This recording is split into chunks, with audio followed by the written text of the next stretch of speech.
terjatuh.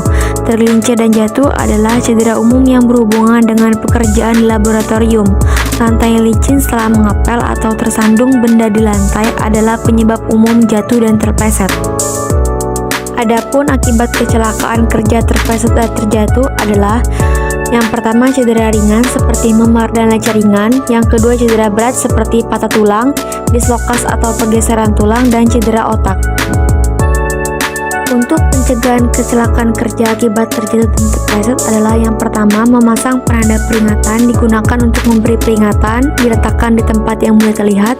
Yang kedua menggunakan alas kaki yang tepat, alas kaki digunakan untuk mencegah terpleset saat berjalan. Dan yang ketiga adalah pengecekan dan pemeliharaan konstruksi lantai, dilakukan secara berkala untuk menghindari hal-hal yang membahayakan yang dapat terjadi agar bisa ditangani. Jadi dapat disimpulkan kejadian terpleset dan terjatuh dapat terjadi pada pekerja dalam melakukan kegiatan di laboratorium. Hal tersebut dapat mengakibatkan cedera yang ringan maupun cedera yang serius. Dalam kondisi tersebut dapat ditangani dengan memberi peringatan serta selalu waspada terhadap lingkungan sekitar agar tidak terjadi kejatuhan atau terpleset ketika melakukan kegiatan di dalam laboratorium. Percikan setiap bahan atau zat kimia berbahaya yang mengenai mata bisa menyebabkan dampak tertentu, misalnya iritasi mata dan kemerahan. Namun, tidak semua jenis bahan kimia pasti mengakibatkan gangguan mata yang serius. Bahan kimia seperti alkohol dan hidrokarbon biasanya hanya menyebabkan iritasi, mata merah, dan perih.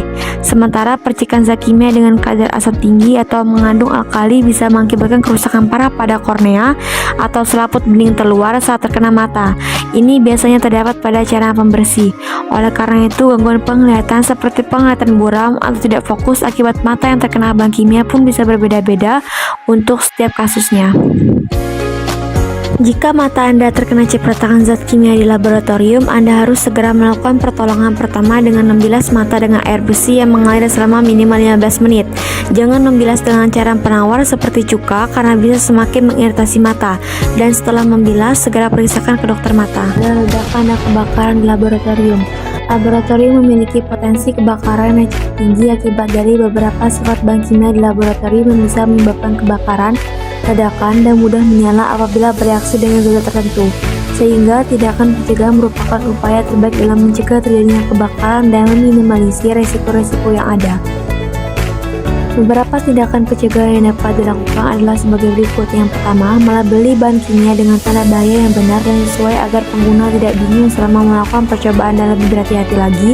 Yang kedua, memberi label penanggalan bahan kimia saat sudah dibuka. Yang ketiga, mencatat inventaris setiap bahan. Yang keempat, menyimpan bahan kimia di tempat penyimpanan yang tepat dan sesuai. Apabila terjadi kebakaran, maka staf laboratorium atau pengguna laboratorium pada saat itu wajib mengambil apar yang disediakan di ruangan. Cara menggunakannya adalah melepas pengat pada apar lalu mengecek tekanan atau daya semprot apar di udara. Setelah itu, arahkan selang ujung apar pada sumber api lalu tekan dan tunggu sampai api padam.